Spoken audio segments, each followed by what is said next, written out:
I love working with organisations that are always looking to the future, and they're trying to work out what it is we can do differently to take what we do to extraordinary. This is the time to be bold, isn't it?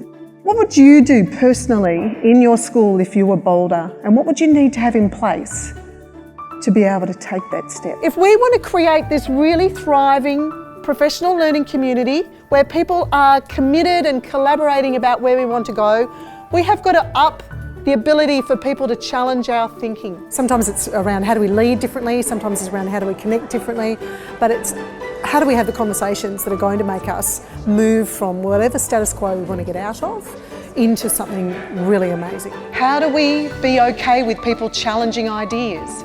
How do we be okay with people putting up ideas that sound weird and wacky, because hey, that's where innovation often comes from.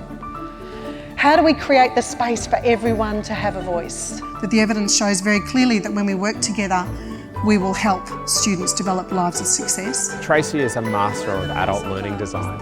She knows how to craft an overarching conference, a keynote message or a workshop to really get to the core of what leaders need to be thinking about, both individually and as a team. Leaders who model their own fallibility will create psychological safety for people. Tracey's really enthusiastic. She's very engaging to listen to. But then you ask them to do anything slightly different, they go, back off. And I just think we've got to be in a learning space. We've got to be able to be learners. We've got to be able to say, let's give this a go. Let's try something different.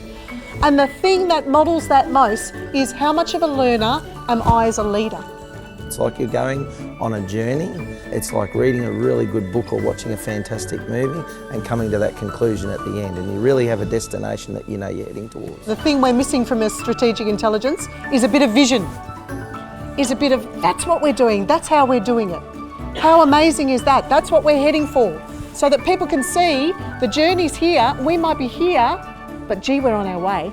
One of the things that's a hallmark of Tracey's keynotes is that she can actually create energy by putting in activities that aren't confronting for people, but actually get them actively engaged. Can I get you please to stand up, and can you go and stand with someone that you have not talked to yet today? It was critical and created a new energy that took people on to the next point and made them more receptive to where they were going. As a keynote speaker, she can drive through what her intention is and communicate that really effectively to an audience, so you can walk away and feel like you've got something practical to take back to your school. We get together every quarter and we have what's called #Failure Friday.